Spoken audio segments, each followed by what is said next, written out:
ఎన్నికల ఫలితాల గురించి వైసీపీ చేయించినటువంటి ఒక సీక్రెట్ సర్వే లీక్ అయ్యి అది ఇప్పుడు చంద్రబాబు గారి చేతికి అందిందని, ఆ సర్వే ప్రకారంగా ఆంధ్రప్రదేశ్లో కూటమి 140 స్థానాలతో అధికారంలోకి రాబోతుందని ఆ సర్వేలో ఉంది అంటూ ఒక వార్త ఇప్పుడు సోషల్ మీడియాలో చక్కర్లు కొడుతున్నటువంటి నేపథ్యంలో ఈ అంశానికి సంబంధించి మనతో మాట్లాడేందుకు ప్రముఖ రాజకీయ విశ్లేషకులు, ప్రముఖ సీనియర్ జర్నలిస్ట్ దుర్గా వడ్లమణి గారు మనతో ఉన్నారు. ఆవిడతో మాట్లాడదు. దుర్గా, నమస్తే అండి. నమస్తే. ఎన్నికల ఫలితాల నేపథ్యంలో వైసీపీ చేయించినటువంటి ఒక సీక్రెట్ సర్వే లీక్ అయ్యి అది ఇప్పుడు చంద్రబాబు గారి చేతికి అందిందని, ఆ సర్వే ప్రకారంగా కూటమికి 140 నుంచి 145 స్థానాలు రాబోతున్నాయి అంటూ ఆ రిపోర్ట్ చెబుతున్నట్లుగా ఇప్పుడు ఒక వార్త సోషల్ మీడియాలో చక్కర్లు కొడుతూ ఉంది. ఐపాక్ చేసినటువంటి ఆ సర్వే అని, ఆ ఐపాక్ టీం దగ్గర నుంచి ఆ సర్వే లీక్ అయ్యి ప్రశాంత్ కిషోర్ దగ్గరికి వెళ్ళిందని, ప్రశాంత్ కిషోర్ ద్వారా చంద్రబాబు గారి చేతికి అందింది అంటూ రకరకాలుగా కొన్ని వార్తలు ఇప్పుడు సోషల్ మీడియాలో చక్కర్లు కొడుతూ ఉన్నాయి. ఏంటి అసలు వీటిల్లో ఏది వాస్తవం, ఏది అవాస్తవం అంటే ఏం చెప్తారు? మనం ఇలా ఎందుకు తీసుకోకూడదు? ప్రశాంత్ కిషోరే వాళ్ళని జగన్మోహన్ రెడ్డి దగ్గరికి పంపించున్నాడా ఐపాక్ టీంని? అలా కూడా ఆలోచిద్దాం. పంపించి అతనే వాళ్ళ ఓటమి కారకుడయ్యాడా? మీరు ఆ యాంగిల్లో ఆలోచించండి. అందుకే ఈరోజు ఖచ్చితంగా జగన్మోహన్ రెడ్డి ఓడిపోతాడని ఆయన చెప్తున్నాడా? ఎందుకంటే ఆయన పంపిన మనుషులే రిపోర్ట్ ఆయనకి ఇచ్చి ఉండొచ్చు. ఆ రిపోర్ట్ ఆయన చంద్రబాబు నాయుడుకి ఇచ్చి ఉండొచ్చు. ఎందుకంటే చంద్రబాబు నాయుడు తోటి ఇప్పుడు ఆయన స్నేహంగా ఉన్నాడని కదా వీళ్ళ వాదన. సో ఆ రకంగా కూడా వైసీపీ ఓటమికి ఐపాక్ అంటే ఇండైరెక్ట్గా ప్రశాంత్ కిషోర్, డైరెక్ట్గా ఐపాక్ పనిచేసి ఉండొచ్చు. మనం అలా కూడా తీసుకుందాం. ఎందుకంటే ఒక మనిషి గెలిపోవటమని నిర్ణయించేది ఒక సంస్థ అనుకుంటే, ఆ సంస్థ ఐపాక్ అయితే ఐపాక్ ఎవరు జగన్మోహన్ రెడ్డికి వ్యతిరేకంగా పనిచేసింది అని తీసుకోండి. బికాజ్ ఎందుకు చేయాలి అంటే ఇప్పుడు మీరు ఒక సంస్థను నమ్మినప్పుడు ఆ సంస్థ చెప్పిన అడుగుజాడల్లో మీరు నడుస్తారు. ఓకే, మీరు ఇలా చేయండి అంటే అలాగే చేస్తారు. అలా కాకుండా నేను డబ్బులు ఇస్తాను కానీ మీరు నాకు ఎదురు చెప్పకూడదు, నాకు నచ్చినట్టు నేను ఉంటాను అని ఒకవేళ జగన్మోహన్ రెడ్డి అంటే, వీళ్ళు డబ్బు కోసం వాళ్ళు ఆయన దగ్గర ఉండి, ఎందుకంటే ఐపాక్ అనేది డెఫినెట్గా డబ్బు కోసం చేస్తారు వాళ్ళు. కాకపోతే చేసేది ఒక శాస్త్రీయంగా చేస్తారా చేయరా అనేది మనకు తెలియదు. శాస్త్రీయంగానే చేస్తారేమో అనుకుందాము. శాస్త్రీయంగా వాళ్ళు చేసినా కూడా ఆ జగన్మోహన్ రెడ్డికి నచ్చి ఉండకపోవచ్చు, జగన్మోహన్ రెడ్డి తీరు వీళ్ళకి నచ్చి ఉండకపోవచ్చు. ఆ రకంగా వాళ్ళు ఐపాక్ టీము ఆయనతో ఆడుకుని ఉండొచ్చు, ఆయన డబ్బులు ఇచ్చి ఉండొచ్చు ఆయనకు తెలియకుండా. ఈరోజు ఆ రిపోర్టు చంద్రబాబు నాయుడు గారి చేతికి వెళ్ళి ఉండొచ్చు. ఏదేమైనా ప్రశాంత్ కిషోర్ దగ్గర ఎటువంటి వివరాలు లేకుండా ఖచ్చితంగా ఆయన అట్లా అయితే మాట్లాడే అవకాశం లేదు. ఎంత అంచనాలు వేసినా, ఎంత ఆయన సర్వేలు చేయించినా విడిగా అయితే సర్వే చేయించలేదు కదా. విడిగా మనుషుల్ని పెట్టి అంత డబ్బు అంటే అసలు వైసీపీ కోసం పనిచేస్తుంది ఐపాక్. ఇంకా వైసీపీ కోసం ఏదైనా సర్వేలు చేసి ఉంటే అది ఐపాక్ టీమే చేసి ఉండాలి అంతే. సో ఐపాక్ టీం చేసినటువంటి ఆ సర్వేనే, ఆ సీక్రెట్ సర్వేనే లీక్ అయ్యి ఉండాలి. అది ప్రశాంత్ కిషోర్ గారి చేతికి వెళ్ళి ఉండాలి. ప్రశాంత్ కిషోర్ గారి చేతి నుంచి చంద్రబాబు గారి చేతికి వచ్చి ఉండొచ్చు.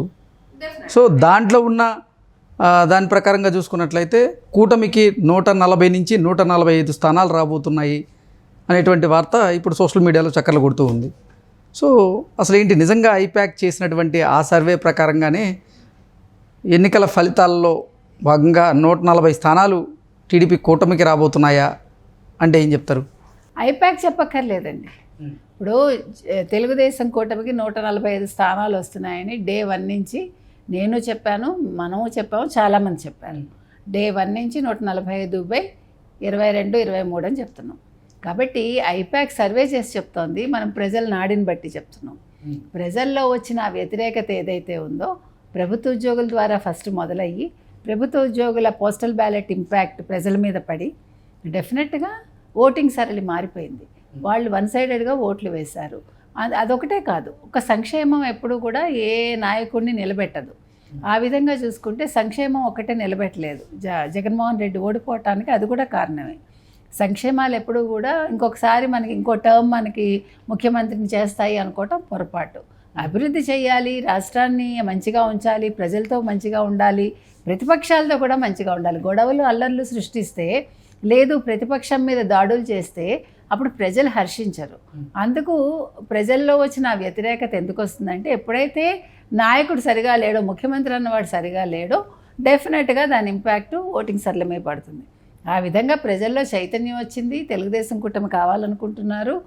ముఖ్యంగా మనకి ల్యాండ్ టైటిలింగ్ యాక్ట్ ఒకటి బాగా ఇంపాక్ట్ ఉంది.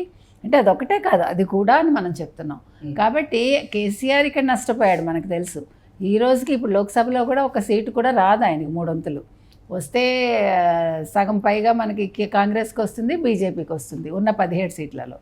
కాబట్టి మనం చెప్పొచ్చేది ఏంటంటే ఐపాక్ సర్వే డెఫినెట్గా ప్రశాంత్ కిషోర్కి తెలిసే ఉంటుంది. ప్రశాంత్ కిషోర్ దగ్గర చంద్రబాబు నాయుడు గారికి వెళ్ళి ఉండొచ్చు, అది తప్పులేదు. అయినా చంద్రబాబు నాయుడు గారికి ఉండే సర్వేలు చంద్రబాబు నాయుడు గారికి ఉంటాయి, ఇంటెలిజెంట్ సర్వేలు కూడా ఉంటాయి కదా ఎవరికి వాళ్ళకి.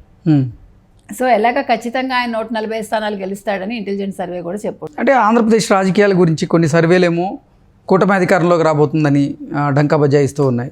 మరికొన్ని సర్వేలేమో 110 స్థానాల్లో వైసీపీ గెలవబోతుందంటే చెప్తున్నాయి.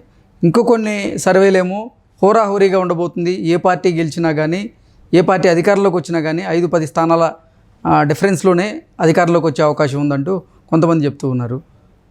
టీడీపీ శ్రేణులేమో 145 స్థానాలకు పైగా కూటమి కైవసం చేసుకోబోతుందంటూ వాళ్ళు డంకా బజాయిస్తూ ఉన్నారు. సో ఈ నేపథ్యంలో అసలు కూటమికి ఎన్ని స్థానాలు వచ్చే అవకాశం ఉంది? నిజంగా సర్వేలు, మేజర్ సర్వేలన్నీ కూడా కూటమికే అనుకూలంగా ఉన్నటువంటి నేపథ్యంలో అసలు ఏం జరగబోతుంది అంటే ఏం చెప్తారు? మీరు చెప్పింది కరెక్ట్, కానీ ఎక్కువ శాతం సర్వేలన్నీ కూడా తెలుగుదేశం కూటమి వస్తుందనే చెప్పాయి. మీకు గుర్తుంటే మనం 15-16 సర్వేలు చూసాం మనం. ఆ తర్వాత కూడా ఒక ట్రెండ్ వచ్చాయి. సో చాలా కొద్ది సర్వేలు మాత్రం మీరు చెప్పినట్టుగా వైసీపీ వస్తుందని చెప్పాయి. 1-2 సర్వేలు కొంచెం హోరాహోరీ ఉంటాయని చెప్పాయి. కానీ majority if you take majority వచ్చి తెలుగుదేశం కూటమే వస్తుందని చెప్పాయి. కాబట్టి ఐపాక్ చెప్పినా, మిగతా కూటమిలు చెప్పినా, మిగతా సర్వేలు చెప్పినా, మళ్ళీ తీసుకో, ఐపాక్ చెప్పినా, మిగతా సర్వేలు చెప్పినా, ఎవరేం చెప్పినా 4వ తారీఖున ఖచ్చితంగా తెలుగుదేశం కూటమి వస్తుంది.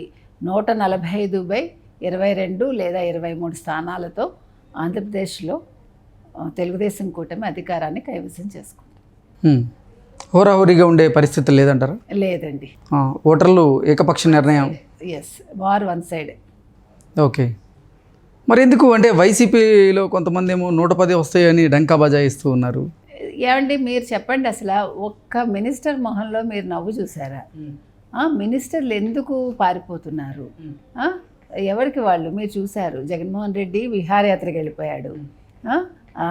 వీళ్ళెవరు, పిన్నెల్లి సోదరులు, అన్ని పార్టీలకు సంబంధించినటువంటి అధినేతలు కూడా వెళ్ళనివ్వండి. కానీ నేను విహారయాత్రలకు వెళ్ళడం తప్పంటల్లా, కానీ రాష్ట్రం ఇంత అతలాకుతలం అయిపోయి ఇంత ఆఫ్టర్ ఎలక్షన్స్, ఎన్నికల తర్వాత జరిగిన ఈ చర్యలు ఏవైతే ఉన్నాయో వీటికి ఎవరు బాధ్యులు? ప్రతిపక్ష నేత కాదు కదా, అపధర్మ ముఖ్యమంత్రి చూసుకోవాలి కదా. చూసుకున్నాడు, ఆయన వెళ్ళిపోయాడు కదా. అక్కడ ఉండి ఇక్కడ ఒకవేళ నేను రిమోట్ చేసినాను అంటే ఇప్పుడు సిట్ ఎందుకు వచ్చిందండి? ఇప్పుడు ఒక్క మినిస్టర్, ఇప్పుడు కొడాలి నాని డబ్బులు పంచలేదని ఏడుస్తున్నాడు, వంగా గీత డబ్బులు ఇవ్వలేదని చెప్పి ఆవిడ మీద కార్యకర్తలు వెళ్ళి దాడి చేశారు, వాళ్ళ ఇంటి మీద, కార్యాలయం మీద. వల్లభనేని వంశీ పంచలేదని తెలుస్తుంది, ఆయనేమో డల్లాస్ వెళ్ళిపోయాడు. మినిస్టర్స్ అన్న వాళ్ళే, అంటే మినిస్టర్స్ అంటే ప్రజెంట్ మినిస్టర్స్ కదా, ఆపద్ధర్మ మంత్రులు ఎవరైతే ఉన్నారో ఎవరైనా కూడా మేము ఖచ్చితంగా గెలుస్తాము అని చెప్పగలిగే స్థితిలో ఉన్నారా? అంబటి రాంబాబు మొహన్లో కళాకాంతి ఉందా? అసలు అంబటి రాంబాబు చెప్పగలుగుతున్నాడా? అంటే బల్ల గుద్ది మేము నెగ్గుతున్నాము, మాకు ఇన్ని సీట్లు వస్తాయని. మొన్ననేమో ఏం మాట్లాడలే, నిన్న వైసీపీనే వస్తుందంటాడు, జగన్మోహన్ రెడ్డి ముఖ్యమంత్రి అవుతాడంటాడు. అది చెప్పడంలో మీకు వాయిస్ లేస్తోందా? ఎవరికైనా వాయిస్లో ఒక ధైర్యం, ధీమా ఉన్నాయా? లేవు కదా. అందుకని మీకు ఖచ్చితంగా వాళ్ళల్లో తెలుస్తోంది, ఆ భయం తెలుస్తోంది మనకి. ఆ భయం వల్లే ఎలక్షన్స్ తర్వాత దాడులు జరిగాయి. అంటే ఎక్కడ ఇప్పుడు ఈవీఎంల దగ్గర ఇంత గొడవలు ఎందుకండి? 3 అంచెల దానికి సెక్యూరిటీ ఎందుకండి? ఈవీఎంలకి అసలు తాళాలు లేకపోవటం ఏంటి? అంటే ఇవన్నీ ఎందుకు జరుగుతున్నాయి? వాళ్ళు ఓడిపోతామనే భయంతో. 2019లో వాళ్ళు ఊహించిన మెజారిటీ ప్రజలు ఇస్తే ఇప్పుడు ఊహించిన సీట్లు కూడా వాళ్ళకి వస్తాయో రాదో తెలియని పరిస్థితుల్లో వైసీపీ ఉంది. ఓకే అండి, థ్యాంక్ యూ సో మచ్.